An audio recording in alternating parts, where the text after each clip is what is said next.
Good morning, good evening, and good night, everybody. My name is Sarah, and today we're doing a book unhaul. Now, as you may or may not know, I have incredibly skinny shelves. While they may be fairly tall, they're skinny, so I can't really hold that many books. So whenever the bookshelves fill up, I need to go through a purge. The way I decide whether or not I'm keeping a book is just by a simple factor of if I'm going to reread it or not. If I'm not going to reread it, then I have no interest in keeping it.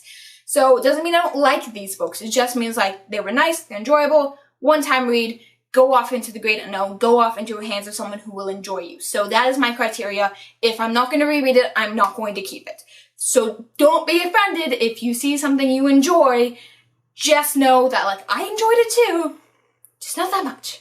Book number one I'm getting rid of is Terminal Alliance. This is book one of the Janitors of the Post-Apocalypse. The story sets up with a long time ago, all the humans on Earth went feral, and so the aliens came one day and saw what the wreck our planet was, and they tried to save some of us. Those who survived went into stasis for a while until they could find a cure for what they call feral, and the characters get revived, and basically they put back into alien society. Our characters on this book are janitors on a spaceship, and something goes wrong, and they realize that the aliens that saved them one day have started going feral themselves, and so they have to find a cure or find a way to stop it as they survive alone in space as everyone around them is trying to kill them. I remember so little about this book that I enjoyed. Like, it was fine when I was reading it, but also I'm like, mass market paperback, can't read it that well. I wasn't too vibing with the ending. I didn't like how a couple reveals were paid off. Like, some things seemed really obvious and some things were just out of left field, and I'm like, I don't like any of this. Like, I think it was good when I was reading it, I just don't have good memories of it, so I'm unhauling it, because I have no intentions of rereading it.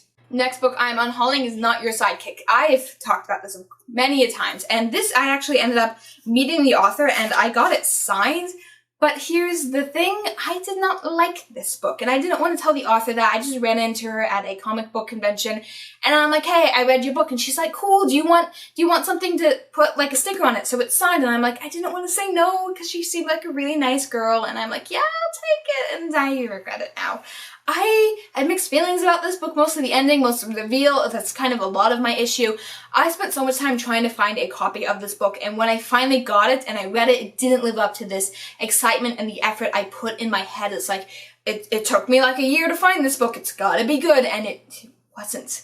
And I'm like, if someone wants a nice, fun parody of a superhero story, they'll enjoy this. In this story, our main character is the daughter of two superheroes, and she ends up not having superpowers herself, so she goes to work as an intern at an agency, only to realize that the agency is actually for villains. And she's like, well, my crush works here, so I'm going to continue to work here as a spite of teenage rebellion.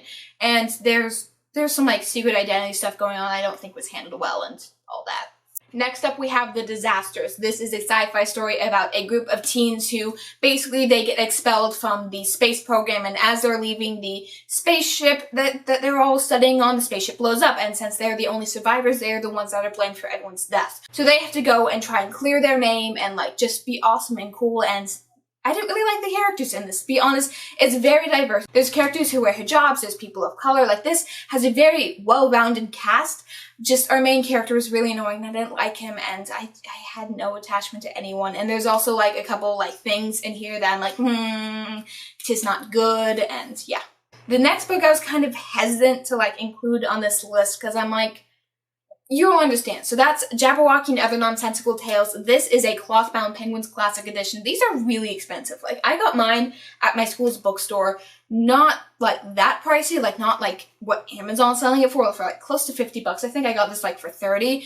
And I'm like, I really like Alice in Wonderland, but I can't read poetry. My mind just doesn't work with poetry. Like, I can't read and understand prose that well. I'm just give me basic, blunt text. Like, just don't make it fancy. Like, if I can't read a book, then why keep it? Like, just because it's Alice in Wonderland, just because it's Lewis Carroll, doesn't mean I want to continue with keeping this book. Just because it fits nice with the rest of my collection doesn't mean I want it, because again, I can't reread it. I can't read this. So it's a nice copy. Someone else is probably going to like this way more than me. Probably is gonna, like, if they can read it, they're gonna like it more than me, but yeah, I almost didn't get rid of this because of it looks nice with my Alice collection. I really like Alice in Wonderland, but I'm like, why keep it?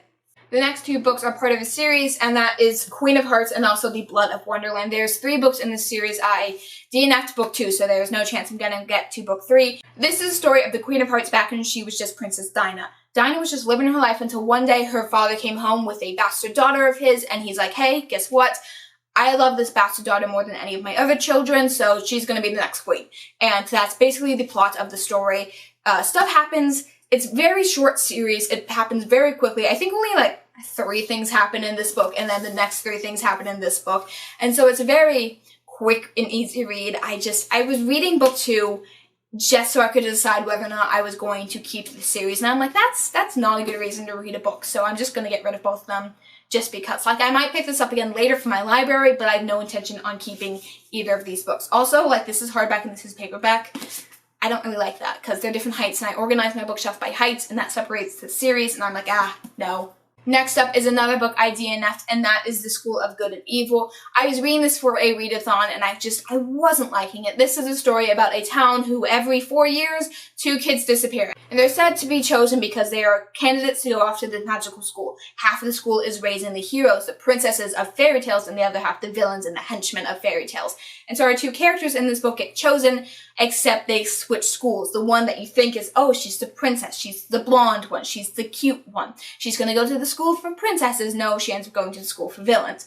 And the character who's like all goth and dark and moody, she ends up going to the school for heroes. So that's the premise of the story. It is a series. I did not like the first book. I will not be continuing the series, so yeah, DNFing and also get rid of. Next book took me a while to decide whether or not I was going to be getting rid of because I liked it, but I don't think I'm going to be continuing with this series, and that is the Sherlock Holmes series. Book 1 is A Study in Charlotte. This is the story of the descendants of Sherlock Holmes and John Watson as they meet up at an American boarding school, and they get more or less blamed for someone's murder. And so it's very much parodying like A Study in Scarlet. It's going to be following their adventures throughout different Sherlock Holmes stories as they have to deal with these sort of cases. And they're young, and there's talk about drug abuse, and there's talk about rape, and there's talk about assault, and victim blaming, and just a lot of stuff that I'm not okay with, and it's not handled in a good way in this book. Well, I think the writing style in the story is good. There's just a lot of stuff in this that are trigger warnings that no, I'm not going to be continuing this. And finally, the last book I am unhauling is Circus Miranda's.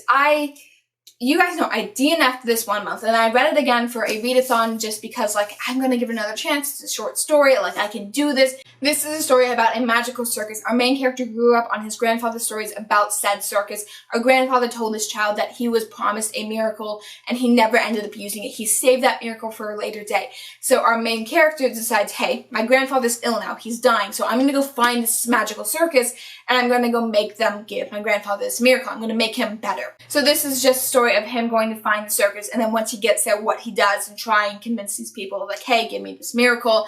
And there's a small problem in this with abuse and family neglect that I was not liking, because a new character comes in to take care of this child after the grandfather gets ill. She is absolutely awful, and they tried to give her motivation, and it was not good. And by the end of the story, she was just pretending that this child did not exist. So that was the main reason I DNF'd it, and that's also the reason I am not going to be reading this, and thus Unhaul. Every time I pick up this book, I keep forgetting to show off the inside cover, because the dust jacket, like, it's actually hiding a pretty cool undercover, but just, that doesn't save the book for me. Like, it's nice, but I'm not rereading it. So yeah, those are all the books I am getting rid of. They'll be going into the hands of people who might actually enjoy reading them, who might reread them, who might continue the series. Just get more people out in the world reading. These books aren't for me, and I don't have enough shelf space. So yeah, they're going out into the world to someone who does. Thank you guys all so much for watching. If you want to dispute any of my claims or the reasons why I wouldn't reread these or I DNF them, please leave that down in the comment section down below. I do have access to a library that has a lot of these books, so maybe I'll pick them up again in the future. Probably not, though. While you're down there, don't forget to like and subscribe. And as always, good night, good evening, and good morning, everybody.